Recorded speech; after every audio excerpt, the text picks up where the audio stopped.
Morning student. Last लेक्चरला आपण काही points बघितले होते. आयसोटोप्स, आयसोबार, ॲटॉमिक नंबर आणि मास नंबर. तर आज आपल्याला या ठिकाणी पिरियडिक टेबल शिकण्यासाठी काही बेसिक गोष्टी शिकायच्या आहे. कारण पिरियडिक टेबल सगळा डिपेंड आहे. ज्या काही गोष्टी आपण या ठिकाणी शिकणार आहोत, जे काही टॉपिक आपण या ठिकाणी घेणार आहोत, त्याच्यावर डिपेंड आहे पिरियडिक टेबलचा पूर्ण चॅप्टर्स. मग आज आपल्याला बघायचं आहे रुदरफोर्ड ॲटॉमिक मॉडेल. बघा, ॲटॉमिक मॉडेल बघायचं आहे.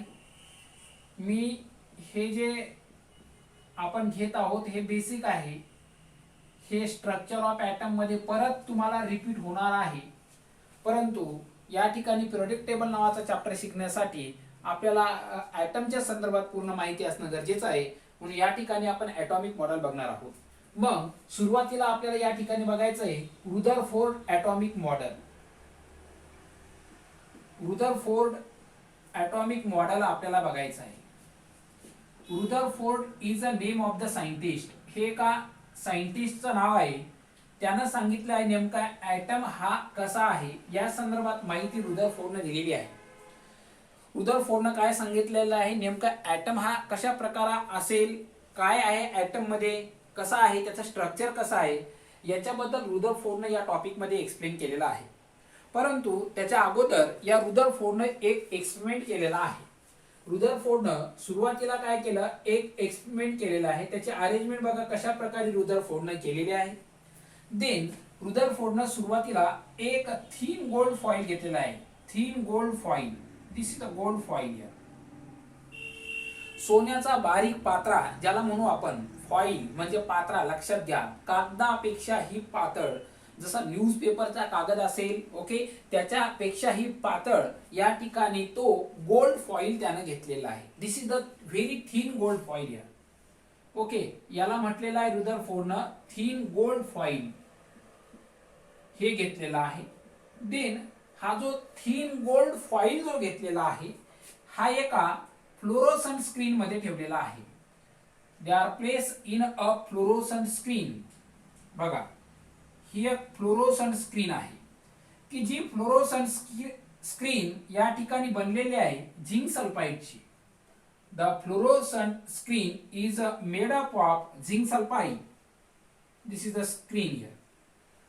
मग या स्क्रीनला त्यानं काय नाव दिलेलं आहे, that is a fluorescent. Okay, that is fluorescent screen here. आता ही जी काही स्क्रीन आहे ही कशाची बनलेली आहे, it is made up of zinc sulphide. Here zinc सल्फाइडची बनलेली आहे. देन त्याच्यानंतर एक लेड कॅव्हिटी बॉक्स घेतलेला आहे. This is the lead cavity box. Here एक लेड कॅव्हिटी बॉक्स त्या रुदरफोर्डने घेतलेला आहे. Made up of this lead cavity box आहे. हा लेड मेटलचा बनलेला आहे. This is also the lead cavity box. Okay, हा लेड कॅव्हिटी बॉक्स घेतलेला आहे. देन या लेड कॅव्हिटी बॉक्स मध्ये एक रेडिओ ऍक्टिव्ह सबस्टन्स ठेवलेला आहे. The place the radio active substance here. याच्यामध्ये एक रेडिओ ऍक्टिव्ह सबस्टन्स प्लेस केलेला आहे. रेडिओ ऍक्टिव्ह सबस्टन्स ठेवलेला आहे. देन हा जो रेडिओ ऍक्टिव्ह सबस्टन्स आहे, इट इमिट द रेज. हा रेज काय करणार, इमिट करणार या रेडिओ ऍक्टिव्ह सबस्टन्स मधून, आणि ते रेज डायरेक्ट आदळणार या थीन गोल्ड फॉइलवर. बघा काय घेतलं आपण, पहिले एक थीन गोल्ड फॉइल घेतलेली आहे. त्याला या फ्लोरोसंट स्क्रीनच्या मधात ठेवलेला आहे की जी बनलेली आहे झिंक सल्फाइडची. देन एक लेड कॅव्हिटी बॉक्स घेतलेला आहे. त्या लेड कॅव्हिटी बॉक्स मध्ये एक रेडिओ ऍक्टिव्ह सबस्टन्स आपण घेतलेला आहे. देन तो रेडिओ ऍक्टिव्ह सबस्टन्स काय करणार, इट इमिट द रेज, आणि ते पडलेले जे काही रेज आहे हे डायरेक्ट स्ट्राईक होणार या गोल्ड फॉइलवर. हे जे काही रेज आहे, the rays which is directly strike on the gold foil.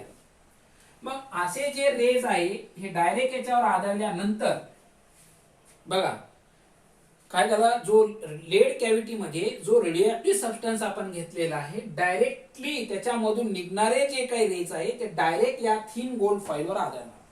मग आदळल्यानंतर मॅक्झिमम रेज याच्यामधून डायरेक्टली पास होणार आहे. लक्षात ठेवा की maximum rays which are directly pass into the thin gold foil. जास्तीत जास्त रेज या गोल्ड फॉइल मधून डायरेक्ट बाहेर पडणार आहे. काही रेज हे डिफ्लेक्ट होणार आहे. काही जे काही रेज आहे they are the deflected here toward the mean position. Then काही रेज हे बॅकवर्ड डायरेक्शनला सुद्धा येणार, रिफ्लेक्ट सुद्धा होणार. These are the transfer rays. हे ट्रान्सफर झालेले आहे. देन हे काय झालेले आहे, they are the reflected here. हे रिफ्लेक्टेड झालेले आहे आणि हे बॅकवर्ड डायरेक्शनला आलेले आहे. ओके, काय परत एकदा पॉइंट रिकॅप करतो. रुदरफोर्डनं ॲटॉमिक मॉडेल एक्सप्लेन करायचा आहे. तो ॲटम नेमका कसा आहे, कसा असू शकतो, त्याच्यासाठी रुदरफोर्डनं एक एक्सपेरिमेंट केलेला आहे. देन रुदरफोर्डनं पहिल्या वेळेस काय घेतलेला आहे, थिन गोल्ड फॉइल घेतलेला आहे. सोन्याचा अत्यंत बारीक पात्रा या ठिकाणी घेतलेला आहे. तो बारीक पात्रा या फ्लोरोसेंट स्क्रीनच्या मधात ठेवलेला आहे. देन त्याच्यानंतर एक लेड कॅव्हिटीचा बॉक्स घेतलेला आहे. त्याच्यानंतर त्याच्यामध्ये रेडिओ ऍक्टिव्ह सबस्टन्स प्लेस केलेला आहे. देन तो रेडिओ ऍक्टिव्ह सबस्टन्सनं काय केलं, रेज इमिट केलेले आहे. इमिट केलेले रेज या थिन गोल्ड फॉइलवर आदळल्यानंतर मॅक्झिमम रेज या फॉइल मधून ट्रान्सफर झाले. काही रिफ्लेक्ट झालेले आहे आणि काही बॅकवर्ड डायरेक्शनला आलेले आहे. This is all about there experimental part of Rutherford atomic model. हे आहे रुदरफोर्ड ॲटॉमिक मॉडेलचा एक्सपेरिमेंट. आता याचे पोस्टुलेट बघायचे आहे आपल्याला ॲटॉमिक मॉडेलच्या संदर्भात. नेमका ॲटम कसा असू शकतो, तर have look at this here.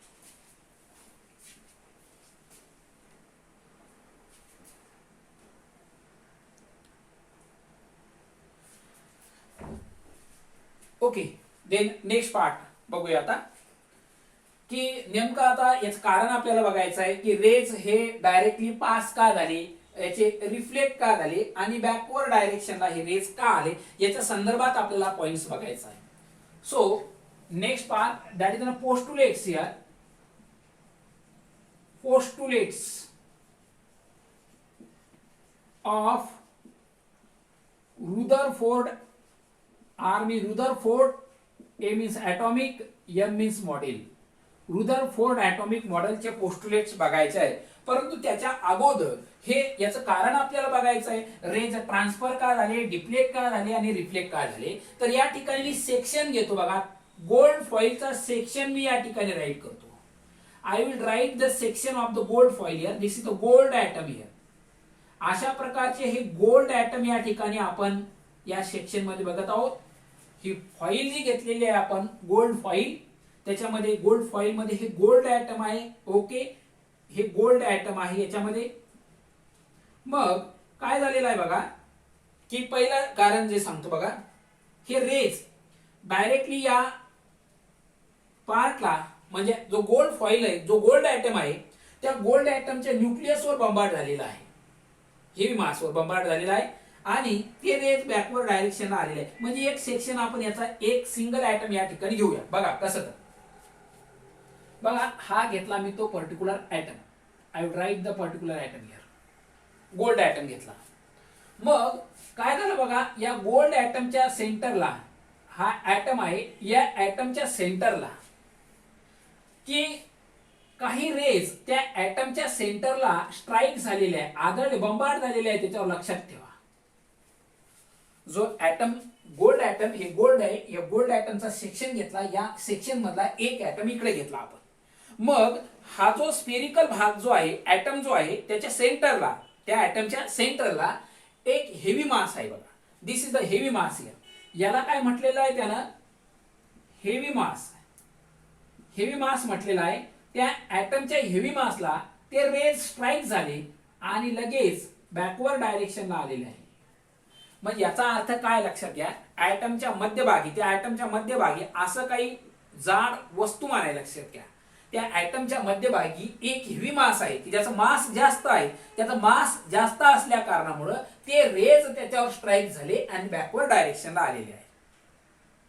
Why the rays come to the backward direction? Because of they are strike on the heavy mass and they come to become the backward direction. म्हणून तो कोणत्या direction आलेला आहे, backward direction आलेला आहे. बघा, या heavy mass, हा जो हेवी मास आहे, हा जो ॲटम आहे, या ॲटमच्या बाहेर एक काही पार्टिकल्स आहे. लक्षात ठेवा, या ऍटमच्या बाहेर असे काही पार्टिकल्स आहेत ज्याचं मास निग्लिजेबल आहे, म्हणजे हेवी मास पेक्षा त्याचं जे काही वस्तुमान आहे, जे मास आहे, इट इज व्हेरी निग्लिजेबल, जास्त मास त्याचं नाही आहे, परंतु सर्टन रेस त्याच्यावर स्ट्राईक झाल्यानंतर ते सुद्धा डिफ्लेक्ट झालेले आहे.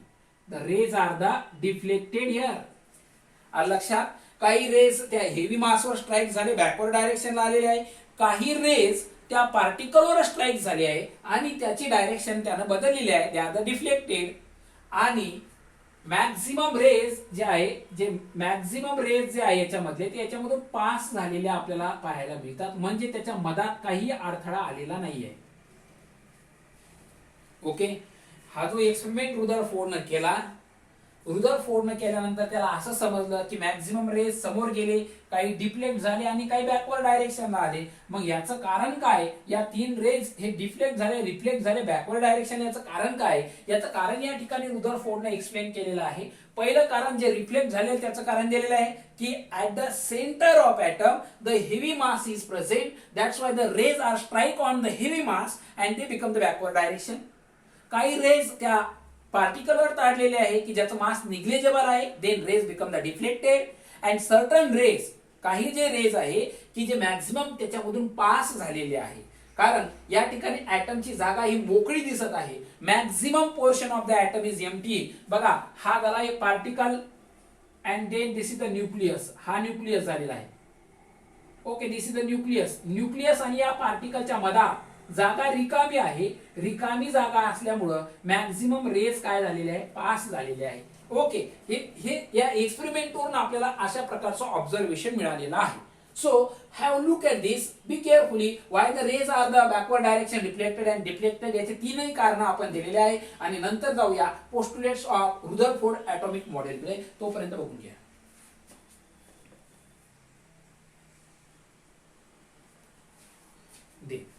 Okay, so next point, that is the postulates of the Rutherford atomic model. Rutherford atomic model पहिलं postulates काय सांगतं बघा, की atom is spherical. Atom is a spherical. Atom spherical आहे, गोल आहे, असं रुदरफोर्ड atomic सांगतं. दुसरं postulate, atomic radius जे आहे, जी atomic radius आहे, ऍटमची नियरली जी ऍटॉमिक रेडियस आहे ही 10 to the power -15 मीटर इतकी असेल. पहिली गोष्ट, ऍटम हा गोल आहे, स्पेरिकल आहे. दुसरी महत्वाची गोष्ट की ऍटमची ऍटॉमिक रेडियस हे 10 to the power -15 मीटर इतके आहे. सी पार्ट जो आहे, ऍटम हा इलेक्ट्रिकली न्यूट्रल आहे. Atom is electrically neutral. Atom हा इलेक्ट्रिकली काय असेल, न्यूट्रल असेल, लक्षात ठेवा. जो ऍटम आहे तो ऍटम काय, इलेक्ट्रिकली न्यूट्रल आहे. नंतरचं पोस्टुलेट्स बघा, द मास ऑफ ऍटम, बघा काय सांगतो बघा, लक्षात ठेवा. जो ऍटम स्पेरिकल आहे, ऍटम इज स्पेरिकल आहे, but at the centre of atom, at the centre of atom, at the centre of atom, त्या ऍटमच्या सेंटरला काय बघा, एक हेवी मास आहे आणि त्या हेवी मासला काय म्हटलेलं आहे बघा, न्यूक्लियस असं म्हटलेलं आहे. बघा, जे रेज स्ट्राईक झालेले आहे, ज्या बंबार्ड झालेले आहे त्या हेवी मासवर, आणि ते हेवी मासवर रेज आदळल्यामुळं ते रेज बॅकवर्ड डायरेक्शनला आलेले आहे आणि त्याला या ठिकाणी काय म्हटलेलं आहे, हेवी मास असं म्हटलेलं आहे. Okay, at the center of atom heavy mass is present and that particular heavy mass is also called as a nucleus. नंतरचा पोस्टुलेट बघा, जे मास आहे, मास ऑफ ऍटम, ऍटमचं जे काही वस्तुमान आहे हे डिपेंड आहे, इज डिपेंड अपॉन, हे कशावर डिपेंड आहे बघा, न्यूक्लियसवर डिपेंड आहे, is depend upon the nucleus. Here ऍटमचं जे काही मास आहे ते मास सगळं डिपेंड आहे त्या न्यूक्लियसवर. नंतरचं पोस्टुलेट्स बघा काय, पहिलं मी सांगितलं ऍटम गोल आहे, बघा गोल आहे, बिलकुल गोल. त्याची radius 10 to the power -15 metre आहे. ऍटॉमिक रेडियसची डेफिनेशन तुम्हाला माहित आहे. देन ऍटम हा इलेक्ट्रिकली न्यूट्रल आहे, कोणताही चार्ज, पॉझिटिव्ह निगेटिव्ह चार्ज त्या ऍटमवर राहत नाही, पूर्ण न्यूट्रल आहे. जसं की जिथले इलेक्ट्रॉन त्या ऍटम मध्ये असले तिथलेच प्रोटॉन त्या ऍटम मध्ये असले. ओके, जिथले इलेक्ट्रॉन असतील तिथलेच प्रोटॉन आहे, म्हणजे निगेटिव्ह आणि पॉझिटिव्हची संख्या जर सारखी असेल तर ऍटम न्यूट्रल म्हटला जातो. त्याच्यानंतर त्या सेंटरला एक हेवी मास आहे आणि त्या पर्टिक्युलर हेवी मासला या ठिकाणी रुदरफोर्डनं काय म्हटलेलं आहे, न्यूक्लियस म्हटलेलं आहे. आणि त्या सगळ्या ऍटमचं वस्तुमान हे डिपेंड आहे न्यूक्लियसवर. देन अराउंड द न्यूक्लियस, त्या हेवी मासच्या बाजूला अराउंड द न्यूक्लियस बघा, या हा जो ऍटम आहे स्पेरिकल, सेंटरला हेवी मास न्यूक्लियस आहे, हे जे काही पार्टिकल्स आहे हे पार्टिकल सर्क्युलर पाथ मध्ये या न्यूक्लियस भोवती फिरतात. ओके, द पार्टिकल म्हणजे बघा जे पार्टिकल्स आहे त्या पार्टिकलला काय म्हटलेलं आहे, दॅट इज अन इलेक्ट्रॉन. त्या पार्टिकलला काय म्हटलं, इलेक्ट्रॉन असं म्हटलेलं आहे. आणि त्याचं मास कसं आहे, निग्लिजेबल आहे, अत्यंत निग्लिजेबल, नसल्यास जमा ज्याला आपण म्हणतो, that is called the negligible here. Okay, particles जे आहे त्या पार्टिकलला इलेक्ट्रॉन्स म्हटलेलं आहे. दे रिव्हॉल्व कुठं, around, they revolve around the nucleus. ते न्यूक्लियसच्या भोवती फिरत असतात. लक्षात ठेवा, जे ऍटम मध्ये जे काही त्या हेवी मासच्या बाजूला असे काही पार्टिकल्स आहे जे फिरत आहे, की फिरत कशाच्या भोवती आहे, न्यूक्लियसच्या वरती फिरत आहे. लक्षात ठेवा. Okay, then next point, during the revolution of electron around the nucleus, जे इलेक्ट्रॉन्स आहे, इलेक्ट्रॉन्स रिव्हॉल्व अराउंड न्यूक्लियस भोवती जसा जसा फिरतो, the velocity is decreases. Okay, जसा तो इलेक्ट्रॉन त्या न्यूक्लियस भोवती फिरत असतो तशी तशी त्याची वेलॉसिटी मात्र कमी होत जाते. बघा, परत एकदा मी पॉइंट रिकॅप करतो पोस्टुलेटच्या संदर्भात, रुदरफोर्ड ॲटॉमिक मॉडेलच्या संदर्भात. पहिली गोष्ट, रुदरफोर्ड म्हणतो ऍटम गोल आहे बघा, थीन गोल्ड सेक्शन घेतला, गोल्ड फॉइल घेतली, गोल्ड सेक्शन घेतला, त्यातला एक ऍटम सेपरेट घेतला, गोल आहे. देन ऍटमची रेडियस 10⁻⁻15 मीटर इतकी असते. ऍटम हा बेसिकली इलेक्ट्रिकली न्यूट्रल असतो, कोणताही चार्ज त्याच्यावर राहत नाहीये. ऍटमच्या सेंटरला एक हेवी मास आहे, that particular heavy mass is called the nucleus. आणि ऍटमचं सगळं जे वस्तुमान आहे depend upon the nucleus. Around the nucleus the particles is the revolve, that revolve particle name called as electron. आणि ते इलेक्ट्रॉन त्या न्यूक्लियस भोवती फिरत असतात, बट फिरत असताना त्या इलेक्ट्रॉनची वेलॉसिटी काय होते, कमी कमी होते. असं रुदरफोर्ड या ठिकाणी एक्सप्लेन केलेलं आहे. पहिला ॲटॉमिक मॉडेल, ॲटम कसा कसा असेल त्या संदर्भात आपल्याला रुदरफोर्डने या ठिकाणी एक्सप्लेनेशन दिलेलं आहे. So these are about the Rutherford atomic model. So have look at this.